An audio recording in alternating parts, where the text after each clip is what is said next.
ये करवा देंगे, यमुना साफ कर देंगे, मथुरा में यमुना जी हैं।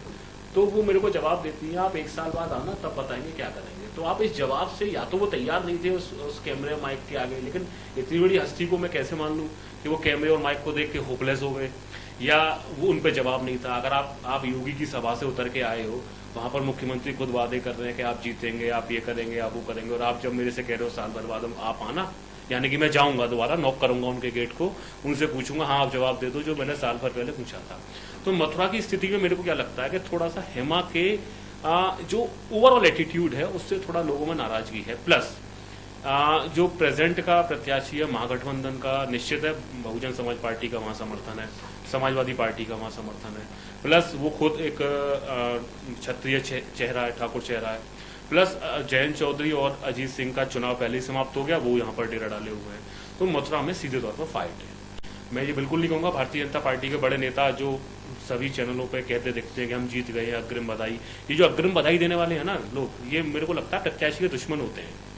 मैं ये अग्रिम बधाई दे के ना प्रत्याशी का थोड़ा सा मनोबल इतना बढ़ा देते हैं कि प्रत्याशी को लगता है मैं तो जीत गया। तो भारतीय जनता पार्टी में शुरुआत से ये कल्चर रही है, चाहे वो भले ही तीसरे नंबर पर प्रत्याशी आ रहा हो, वो अग्रिम बधाई देना, फेसबुक पर डाल देना फोटो। हेमा एक बहुत बड़ी सेलिब्रिटी है और कई पीढ़ियों से लोग उन्हें जानते हैं, उनके साथ फोटो खिंचा लेना, तो ये बड़े विचित्र चीजें। मथुरा में फाइट है और कोई क्योंकि चुनाव है, जनता बिल्कुल जनता का ही निर्णय है, जो लोग हैं, जो वोटर है उनका निर्णय है। तो मथुरा की स्थिति मैंने आपके सामने रखी है, लेकिन फिर भी कल एक निर्णायक दिन है, कल लोग घर से निकलते हैं। वही मैं अपील, अगर लोग देख रहे हैं तो मैं अपील करना चाहूंगा वोटरों से ज्यादा से ज्यादा संख्या में निकले, वोटिंग करें।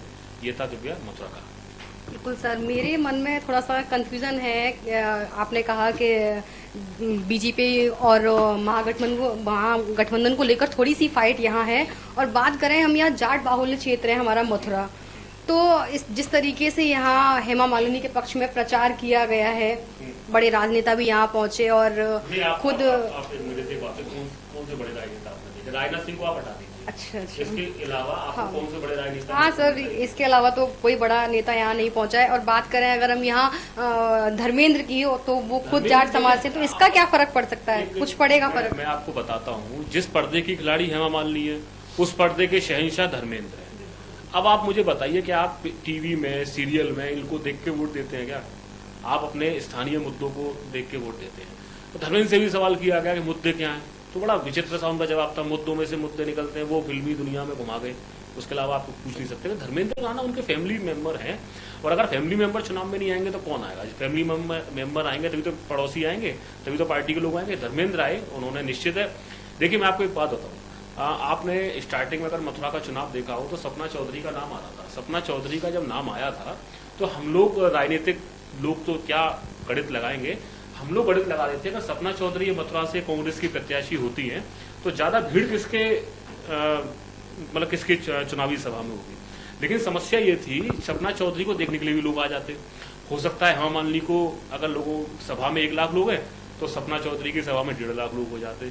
बट आप उस भीड़ को या उस लोगों की जो सामने दर्शक है उनको आप ये कहेंगे वोट में तब्दील हो जाएंगे। अगर आप मेरे से संख्या की ही बात करेंगे, आप मेरे से कहेंगे कि लोग कितने इकट्ठे हुए थे, तो आप योगी की सभा को ही देख लीजिए। योगी मुख्यमंत्री उत्तर प्रदेश के बहुत पॉपुलर नेता है, भाई मुख्यमंत्री से ज्यादा पॉपुलर होगा कौन? हिंदूवादी छवि, मथुरा जैसी धार्मिक नगरी में आना, और मथुरा जैसी धार्मिक नगरी में आना और उनकी सभा में कुर्सियों का खाली रहना, जिसमें हेमा मालिनी मौजूद थी। तो शुरुआत ही ऐसी हुई थी यहाँ तो कैंपेन की, उसके बाद जरूर दम भर गया हो, तो क्या क्या इन्होंने रास्ते अपनाए हो या कैसे लोगों के बीच में पहुंचे हो, कि किनको नाराजगी दूर की गई हो, वो अलग चीज थी। लेकिन ओवरऑल मैं आपको बताऊं, मथुरा के अंदर की अगर स्थिति, हॉट सीट है अभी जो कल का चुनाव है, इसमें 2 हॉट सीटें हैं जिसमें 2 चेहरों की प्रतिष्ठा दांव पर लगी है। दोनों ही फिल्मी दुनिया से आते हैं, हालांकि प्रतिष्ठा तो सभी की दांव पे लगी होती है। फिल्मी दुनिया, क्योंकि आप फिल्मी दुनिया की मेरे से धर्मेंद्र की आप बात कर रहे हैं, राज बब्बर अलग लड़ रहे हैं। राज बब्बर टीवी पर कहते दिखते हैं, हमसे खुद जब बात हुई, राज बब्बर कहते हैं नहीं हम लोग आपस में नहीं लड़ रहे हैं, हम लोग मिलकर बीएसपी से लड़ रहे हैं। अरे भाई जब माफ कीजिएगा, भाजपा से लड़ रहे हैं। जब आप भाजपा से लड़ रहे हैं तो बीएसपी वाले को मतलब आप क्या कहना चाह रहे हो? आप टीवी के माध्यम से कहना चाह रहे हो कि भैया आजा मुझे समर्थन दे दे तो मैं चुनाव जीत जाऊं। मतलब आपको खुद को अपनी शख्सियत पे इतना आपको इकबाल नहीं है, उतना कॉन्फिडेंस नहीं है कि राज बब्बर जैसा व्यक्ति अगर ये कहता है कि नहीं हम आपस में नहीं, हम तो भाजपा से लड़ रहे हैं, भैया सीधे गुफ्तगू कर लो, जाके कमरे में बंद कर हो जाओ, आपस में बात कर लो कि तुम मुझे समर्थन दो या मैं तुम्हें समर्थन देता हूँ। अगर हम मथुरा लोकसभा सीट की बात करें तो मैं अपने तमाम दर्शकों को जो मथुरा लोकसभा सीट की चुनावी चर्चा हमारे साथ देख रहे हैं उन तमाम टीवी के दर्शकों को भी, यूट्यूब के माध्यम से देखने वाले या फेसबुक लाइव के माध्यम से देखने वाले तमाम दर्शकों से मैं कहूंगा कि आप अपना सवाल हम लोगों से कमेंट बॉक्स में या लाइव चैट के दौरान पूछ सकते हैं। आप हमारे एंकर्स या मुझसे भी लाइव चैट के दौरान बात कर सकते हैं। आप अपना सवाल पूछेगा, मैं आपके हर सवाल का जवाब दूंगा। अब बात यहां आती है मथुरा लोकसभा सीट के चुनावी गणित की। तो चुनावी गणित की यहां दिव्या अगर हम लोग बात करें तो यहां कई जातियां बड़ी फाइनलाइज करने वाली रही हैं, जिसको हम कह सकते हैं ना, ये जैसे टॉस उछाला जाता है तो टॉस जिसके पाले में गिरेगा मैच जीतने का एक फ्रंट फुट पे खेलने का उसको मिल जाता है। तो यहाँ की पिच बड़ी घसियाली है, यहाँ पिच पे घास भी है, बॉल बाउंस भी करेगी। और दूसरा क्या है कि जो इस समय दो कैंडिडेट, तीसरे की तो हम छोड़ ही देते हैं, दोनों कैंडिडेट में सबसे मजबूती से अगर कोई यहां चुनाव प्रचार में दिखा है तो वो बीजेपी पीछे दिखी है पूरे चुनाव प्रचार। अब आप पूछोगे ऐसा क्यों नजर आ रहा है? बीजेपी के सबसे बड़े स्टार प्रचारक, सबसे बड़े कैंपेनर प्रधानमंत्री मोदी मथुरा नहीं आए। पिछली बार तो आए थे। अब लोग पूछेंगे क्यों नहीं आए, इस बार दिक्कत क्या रही, क्यों नहीं आए? कुछ न कुछ गड़बड़ तो होगी ना। ठीक है, प्रधानमंत्री है, समय नहीं मिला होगा। अमित शाह 12 को आ रहे थे, आए क्यों नहीं भाई? राजनाथ जी की सभा तीसरी बार में बड़ी मुश्किल से फाइनलाइज हुई। चूंकि इस सीट का मैं ये रिकॉर्ड बता दूं, जब टिकटों का फाइनलाइज हो रहा था तब हेमा से साफ मना किया था केंद्रीय नेतृत्व ने, क्योंकि बीजेपी क्या है कि 2-3 तरीके से चुनावी गणित को समझने के लिए पहले एनालिसिस कराती है। निखिल इस बात को खूब अच्छी तरीके से समझते हैं। बीजेपी पार्टी स्तर से एनालिसिस कराती है, बीजेपी संगठन स्तर से आरएसएस की तरफ से कराती है, और बीजेपी हम लोगों से भी फीडबैक लेती है। और चौथा, सच्चू की सरकार में बीजेपी है तो आईबी, रॉ, इंटेलिजेंस सब भी ये सारे लोग इनपुट इसमें दे देते हैं। तो उन सब इनपुटों में ये साफ निकल के आ रहा था कि हेमा सीट नहीं निकाल पाएंगी। हेमा की एंटी कम्बेंसी है, लेकिन चूंकि हेमा ने कहा या तो मथुरा से चुनाव लड़ूंगी भैया, नहीं तो घर बैठ जाऊंगी, क्योंकि उत्तर प्रदेश के मुख्यमंत्री को अजीब मोह है। जैसे पिछली बार देखा था ना, यहाँ की जनता को अजीब मोह, जब कोई नया चेहरा, नया कोई सिने पर्दे से निकल के, टीवी से निकल के आदमी बाहर आता है ना, कई बार हम लोग भी बाहर जाते हैं तो आदमी बड़ा क्रेज से देखता है, बड़ा आदमी सेल्फी, क्योंकि अब सेल्फी का समय आ गया। पहले ऑटोग्राफ का सिस्टम था, अब फोटोग्राफ का सिस्टम आ गया। तो अब क्या है कि आदमी उसको देखना चाहता है, उसको भगवान समझता है। हमने इस देश में देखा है, जब रामचरितमानस या रामायण टीवी पे आती थी तो उसके कैरेक्टर को लोग भगवान समझ के पूजने लग जाते थे। तो वही दिक्कत यहाँ की जनता की है। लेकिन वो नशा एक बार रहता है, वो दूसरी बार देश के इतिहास में पंडित जवाहरलाल नेहरू से लेकर नरेंद्र मोदी तक, यानी कि 16वीं लोकसभा तक, 17वीं का तो चुनाव चल रहा है, कोई भी स्टार एक बार जीता है, दोबारा नहीं जीता। और कोई चैलेंज करके दिखाई मुझे कहां से जीता।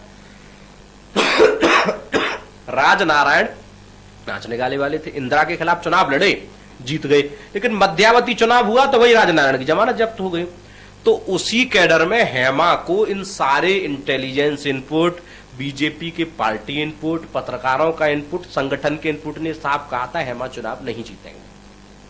अब चूंकि योगी जी को बड़ा ग्लैमर पसंद है, हालांकि बाबा है, लेकिन उनको कहा नहीं सीट तो हेमा जी निकाल पाएंगे, उस वजह से उनको दे दी गई। अब नाक का सवाल यहां मुख्यमंत्री का भी है, अगर ये सीट हारे तो जवाबदेही होगी किसकी? चूंकि बीजेपी में, निखिल आप समझते हो, बीजेपी आप कवर करते हो, जवाबदेही तय होती है, जवाब देना पड़ता है। अब देगा कौन? योगी आदित्यनाथ। इसीलिए योगी आदित्यनाथ ने सोचा कि पहले दिन से ही मैं हवा बनाने के लिए मथुरा में आ जाऊं। नामांकन से पहले उन्होंने हवा बनाई। अब हुआ क्या कि जिस गुब्बारे में इतने पंचर हो, अब बीजेपी ने खूब पंचर लगाए, मुख्यमंत्री हैं तो पंचर लगेंगे ठीक तरीके से, प्रशासन ने भी पंचर लगाने की कोशिश की, लोग आए लेकिन टिके नहीं। अब लोगों ने पूछा टिके क्यों नहीं भाई? देखिए, चुनाव का समय है, आदमी एक तो बिना खाए नहीं आएगा, मैं बिल्कुल बेसिक चीज बता रहा हूं, बिना पिए नहीं आएगा, ठीक है ना। अब पानी पीने को ना मिले, पत्रकारों को पीने का पानी नहीं मिला, इस गर्मी में तापड़ा में मुख्यमंत्री को सुनने कौन आता है भाई? और मुख्यमंत्री इतना बड़ा फेमस चेहरा भी नहीं है उत्तर प्रदेश में कि वो अपने बन पर 10,000 लोगों की भीड़ इकट्ठा कर लें। ये मैं साफ कह रहा हूं। हालांकि मुख्यमंत्री सुन रहे होंगे, इसको बुरा लगेगा, बाद में फोन करके भी कह देंगे कि भाई पंडित जी क्या आप भूल जाते हो, लेकिन ये सच है। और उस गुब्बारे की हवा निकल गई। निखिल ने वहां से रिपोर्टिंग भी की, मंच के दौरान कुर्सियां खाली थी। चूंकि न तो हेमा का ग्लैमर और न योगी का ग्लैमर। एक देहात में कहावत है, दूर दराज के गांव में चले जाओगे, काठ की हड्डियां एक ही बार चढ़ती है।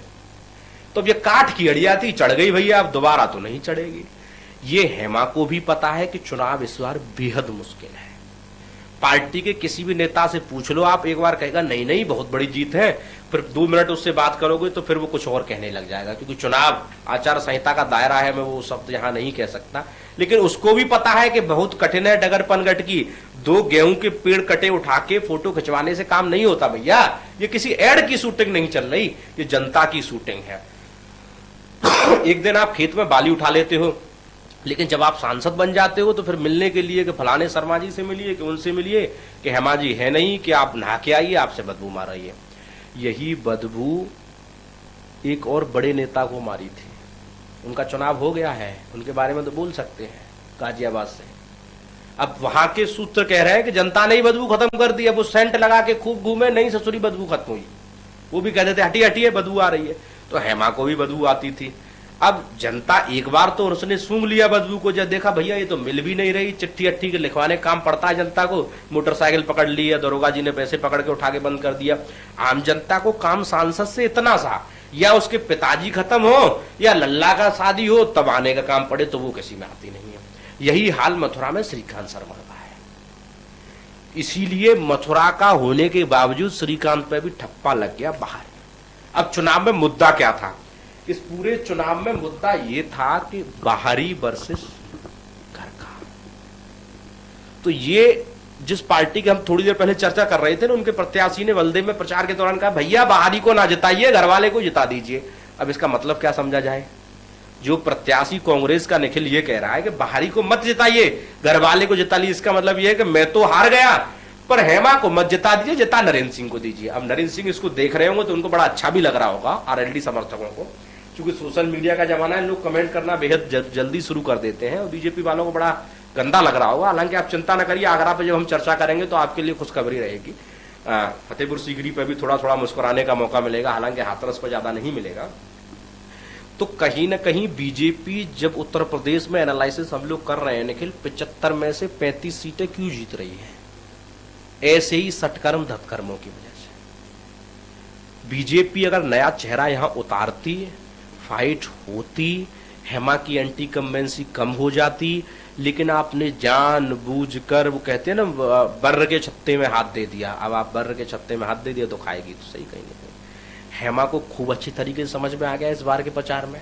पिछली बार का प्रचार देख लीजिए, कहीं जाते नहीं थे, हाथ हिलाया और खेल खत्म हो गया। अब तो हमने पैर छूते भी देखा है, लेकिन अब वोट नहीं मिलेंगे। पैर एक ही बार छुए जाते हैं, दोबारा नहीं छुए जाते। और जब ये मुद्दा चुनाव में पहले ये हो गया कि बाहरी वर्सेस स्थानीय, तो बड़ी मुश्किल हो जाएगी श्रीकांत को बोलने में भी और हेमा को बोलने में भी। अच्छा, इसमें एक ट्विस्ट डाल दिया मथुरा के राजनीति के चाणक्य श्याम सुंदर शर्मा ने। बहुत सारे दर्शक देख रहे होंगे, पूछ रहे होंगे ऐसा कौन सा ट्विस्ट डाल दिया? मथुरा में जिला पंचायत, चूंकि अगर जिला पंचायत के आंकड़े देखे जाए, चुनाव बाद आप देखेंगे, आप कुछ लोग सोच रहे होंगे पता नहीं कि लोकसभा पर चर्चा चल रही थी, ये कहां जिला पंचायत ले आए, बदलाव होगा वहां पे। साफ कह दिया गया, चूंकि आरएलडी के गठजोड़ से मंत्री जी की पत्नी जिला पंचायत अध्यक्ष बनी हुई है। अब भैया आरएलडी वालों ने तो कह दिया कि वोट अगर हेमा को गया तो फिर आपकी नैया डूब जाएगी। अब मंत्री जी से फजीयत ये, या तो अपनी कुर्सी बचाएं, अपनी बचाएं, या बीबी की कुर्सी बचाएं। दोनों ही कुर्सी फंस गई ना। योगी जी ने कहा, संगठन कहेगा कि अगर आपके यहां से वोट नहीं मिले तो आप मंत्री बनाने से क्या फायदा, आप तो जाटों के सिरमौर बन के घूमते थे। और अगर बीबी की कुर्सी बचाएं तो अपनी गई, अपनी बचाएं तो बीबी की गई। उनके लिए तो एक तरफ हुआ, एक तरफ खाई। ये ट्विस्ट डाला श्याम सुंदर शर्मा ने। तो अब देखना ये होगा दिलचस्प निकलिया, क्योंकि इस सीट पर अगर मैं जातिगत आंकड़ों की बात करूं तो 3,40,000 जाट वोट है। लगभग 70-75% आरएलडी के साथ जाएगा, इसको कोई नहीं रोक सकता, और ये कंफर्म है। ठाकुर वोट कितना नरेंद्र सिंह काट पाते हैं, ये भी महत्वपूर्ण है।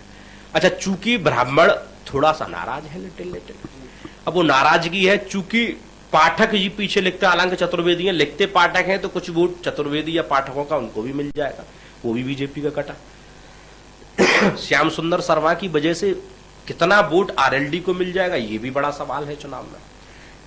इसके अलावा एससी का वोट जो दलित वोटर है वो तो भैया वहीं जाएगा, उसको तो आप कहीं फोल्ड नहीं कर सकते। मैसेज आ गया था कल, आकाश ने पढ़ दिया था, मायावती के भतीजे ने, सबने सुन लिया था, क्योंकि मायावती आती तो वो भी पढ़ के बोलती है, आकाश आ जाए तो वो भी पढ़ के बोलेगा, बिना देखे तो दोनों में से कोई नहीं बोल सकता बुआ भतीजे। सपा का बहुत ज्यादा वर्चस्व नहीं है, 20-25 हजार वोटों का आंकड़ित है सपा का, वो भी उसकी तरफ जाएगा। तो यहां बीजेपी के लिए बड़ी मुश्किल मथुरा में है, मैं कह रहा हूं बेहद बड़ी मुश्किल है। हालांकि कुछ लोग कहते हैं कि 3.25 लाख से जीती थी, पंडित जी 1.5-2 लाख से तो जीत ही जाएगी। तो वो ये समझ लें कि गणित राजनीति का जो होता है वो 2 और 2 4 नहीं होता, वो 3 भी हो जाता है, वो 6 भी हो जाता है। ये वो वाला गणित नहीं है, चुनावी गणित है। अब इस सब बातों के पीछे अब कुछ हम अपने संवाददाताओं का भी रुख करना चाहेंगे। तमाम हर जनपद से हम रिपोर्टर्स जो ग्राउंड पे भी इस समय मौजूद हैं उनसे ही बात करना चाहेंगे। तो मथुरा के लिए डीडी शर्मा, समाचार 24 के सीनियर रिपोर्टर्स जुड़ेंगे हमारे साथ। दिव्या जैसे ही वो कनेक्ट होंगे, दिव्या उनसे बात करेंगे। अगर आप अगला सवाल ले सकते सर, तो अगर मथुरा में देखा जाए तो जिस तरीके से आपने बताया कि थोड़ा सा यहाँ मुकाबला कड़ा हो सकता है, और पिछली बार जो मोदी जी की लहर से जो हवा चली थी, जो लहर थी कि नहीं इस बार भी वो लहर कायम रहेगी, तो जिस तरीके से आपने आंकड़े बताए और जाट बाहुल्य क्षेत्र है और स्थानीय मुद्दों को लेकर, सबसे बड़ी बात यह है कि जनता स्थानीय मुद्दों को लेकर वोट करती है। और स्थानीय मुद्दे जैसे कि हमारे अभी सर ने भी बताया, निखिल सर ने, कि जब हेमा जी से सवाल किए जाती हैं तो वो कहती हैं कि आगे आने वाले 1 या 2 साल में आपको जवाब मिल जाएगा। और वहीं अगर दिव्या बात सही है, उसके साथ दिक्कत क्या है, हेमा को खुद ही नहीं पता ना मुद्दे क्या है। हेमा तो या तो कैंटारो का प्रचार करवा लो या धर्मेंद्र के संग गलवैया करा लो। अरे भैया, ये जनता के, जब लड़के की शादी में नहीं जाओगे, उसके दादा मरने में नहीं जाओगे, तो नेता को पूछ कौन रहा है। आम जनता को इतनी चाहिए ना, एक चिट्ठी लिखवा ले। चिट्ठी लिखवाने के लिए जनार्दन शर्मा के पास जाइए या फलाने शर्मा के पास जाइए। जब चिट्ठी नहीं लिखवा पा रही जनता, तो वोट दे कैसे देगी दिव्या? सवाल ये है। डीडी शर्मा हमारे साथ इस वक्त जुड़ चुके हैं सीधे। डीडी का रुख करना चाहेंगे। डीडी, आवाज मिल पा रही है? हाँ, बिल्कुल सुन पा रहा हूँ। डीडी, लगातार आप चुनावी कवरेज लगातार कर रहे हैं, तमाम शो भी लगातार किए जा रहे हैं, क्या मथुरा का रुख नजर आ रहा है? जिस प्रकार से चुनावी वक्त समय पे अभी मतदान को केवल 24 घंटे बाकी से रहे हैं, उससे अगर हम देखें तो यहाँ पर मथुरा की जो सीट है काफी सहमा जरी वाली सीट है, एक बड़ी सीट है, जिस पर एक जनेदार का है, दूसरी तरफ एक लोकल से जो कि यहाँ से राजा भी है और यहाँ की लोकल जनता के चेहरे भी हैं। तो इस हिसाब से अगर देखते हैं, हम बात करते हैं यहाँ की सीट को, मथुरा की सीट को लेकर, तो यहाँ पर विपक्षी आंकड़ा देखने को मिल रहा है, क्योंकि तीसरा जो है कांग्रेस से है, उनका इतना यहाँ वजूद देखने को नहीं मिल पा रहा। डीडी, नरेंद्र सिंह जो यहाँ के लोकल है, जाने पहचाने हैं, धरती पकड़ नेता कहा जाता है, उनको एक मिलनसार भी है, कोई भी बात होती है गांव में जाकर मिलते हैं, तो इससे कहीं ना कहीं यहाँ नरेंद्र सिंह को इसका फायदा देखने को मिल रहा है। डीडी, 2 सवाल आपसे पूछना चाहूंगा। पहला सवाल ये है कि आप जहाँ के रहने वाले हैं वो ब्राह्मण बाहुल्य इलाका आता है, और चूंकि नरेंद्र सिंह उस विधानसभा से पिछली बार चुनाव भी लड़े थे, चूंकि ठाकुर और ब्राह्मणों का बार लग रहा है कि गठजोड़ हो पाएगा या ब्राह्मण बीजेपी के साथ जाएगा, लग क्या रहा है ग्राउंड पर?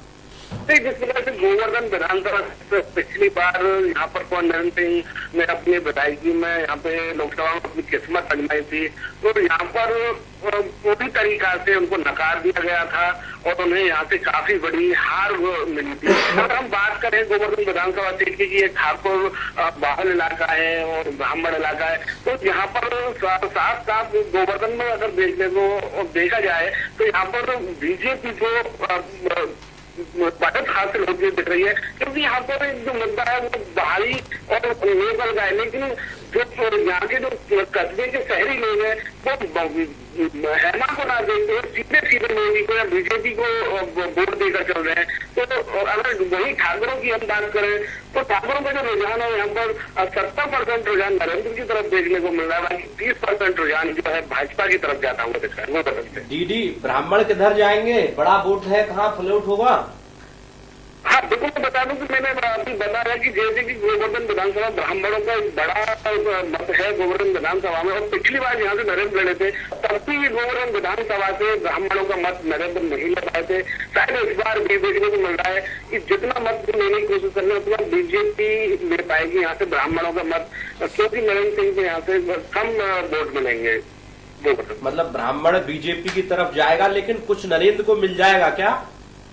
हाँ बिल्कुल, कहीं ना कहीं उसका एक न्यूट्रलिटी का फायदा, जो कि मैंने आपको पहले ही बताया कि एक मिलनसार हैं और जमीन से जुड़े हुए हैं। जब कभी भी उनकी जरूरत होती है वो हमेशा लोगों के साथ खड़े नजर आते हैं, तो उस चीज का नरेंद्र को फायदा यहाँ से मिलेगा। ब्राह्मणों का एक तबके का वोट नरेंद्र सिंह को यहाँ मिलेगा गोवर्धन विधानसभा। हाँ, जाट बड़ा वोट बैंक है, तो क्या लग रहा है बीजेपी कुछ सहन लगा पाएगी डीडी, या सब कुछ आरएलडी के खाते में चला जाएगा जाटों का? नहीं, अगर इस चीज को देखें तो गोवर्धन विधानसभा में जो वोट है सबसे ज्यादा, अगर हम मान के चले तो इधर 100 भाई हमारा एक पूरा जाट बाहुल क्षेत्र है, पूरे जाट सरदारी है यहाँ पर। और जैसे पहले अगर हम बात करें तो पहले मोदी जी ने भी पिछले चुनाव में कैंपेन किया था, अब की बार मोदी जी नहीं आए और ना ही कोई बड़े नेता आए। राजनाथ जी आए, वो भी इधर अपने छाता की तरफ आए, ठाकुरों की तरफ। इधर हम जाटों की बात करें तो यहाँ पर अभी केवल धर्मेंद्र जी आए, जो कि या तो उनकी भीड़ को देखते या तो लोग मान लेंगे स्कने स्टार होते हुए उनकी भीड़, उनके जो रैली थी उसमें वो स्कने स्टार के नाते भीड़ थी, या ये देख लें कि क्या एक जाट होने के नाते यहाँ धर्मेंद्र जाट है और ये भी काफी मैं किसान का बेटा हूँ, उसको तो अगर माने तो ये तो आने वाला समय ही बताएगा कि वो वोट लेने पाने में बसंती के लिए कामयाब हो पाएंगे कि नहीं। लेकिन जहाँ तक हमारे कुछ नवयुवक हैं जाटों के जो नए हैं, उनसे भी हमारी बात हुई है, तो वो अपने सीधा सीधा बोल रहे हैं कि हम अब की बार मोदी सरकार को देखते हुए वोट करेंगे। जब आरएलडी की अगर बात करें तो जो यहाँ के जो बुजुर्ग हैं वो आरएलडी की तरफ जाते हुए नजर आ रहे हैं। तो क्या डीडी ये माना जाए मथुरा और दिल्ली दोनों जगह नरेंद्र कुर्सी पर बैठ सकते हैं? नहीं, बिल्कुल ऐसा तो नहीं माना जा सकता, क्योंकि हेमा से यहाँ पे मैं अगर एक बात करूँ, वही मुद्दा फिर दोबारा से वही आ रहा है, बाहरी मुद्दा और अपने लोकल का मुद्दा। लेकिन कुछ है बीजेपी सपोर्टेड जो कि या तो ये कह लो कि मोदी से वो प्रभावित हैं या फिर बीजेपी से हैं। तो कहीं ना कहीं अगर हम बात करें तो यहाँ पर लोकल जो है यहाँ पे गोवर्धन की तरफ से, तो लोकल का भी एक अपना अलग वो है। यहाँ जाटों की अगर हम बात करें राष्ट्रीय लोकदल से नरेंद्र, तो यहाँ पर करीब 80% वोट है वो आरएलडी के खाते में जाते हुए नजर आ रही है। बहुत बहुत शुक्रिया डीडी शर्मा, हमारे साथ हमारे संवाददाता थे जो लगातार हम लोगों को ये अपडेट दे रहे थे कि किस तरीके से यहाँ चुनाव तय करेगा और क्या आकलन होगा। निखिल, 2-3 चीजें बड़ी बेहद महत्वपूर्ण है। मैंने एक सवाल आपसे कहा, आरएलडी वाले भी कह रहे हैं कि मथुरा में नरेंद्र और दिल्ली में नरेंद्र, यहाँ नरेंद्र सिंह, वहां नरेंद्र दामोदर दास मोदी, तो लग रहा है नरेंद्र पासा पलट देंगे। निखिल, देखिए राजनीति में ना किसी भी संभावना को हम नकार नहीं सकते जी। राजनीति ही ऐसा क्षेत्र है जहां पर हम कहें नहीं ये ऐसा हो नहीं सकता, ये राजनीति में कहना गलत है।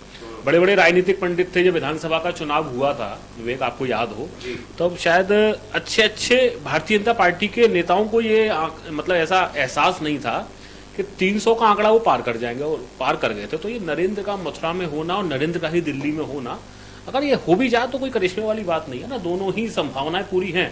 और क्यों ना हो, प्रोबेबिलिटी कहते हैं ना, जैसे प्रोबेबिलिटी में यस और नो वाली स्थिति हो जाती है कई जगहों पर, तो वो संभावना है। मैं थोड़ा सा आगे बढ़ना चाहूंगा, मैं दर्शक जो हमारे साथ अभी जुड़े उनको बताना चाहूंगा, मैं आगरा की तरफ विवेक मैं आपको लेकर चलना चाहूंगा।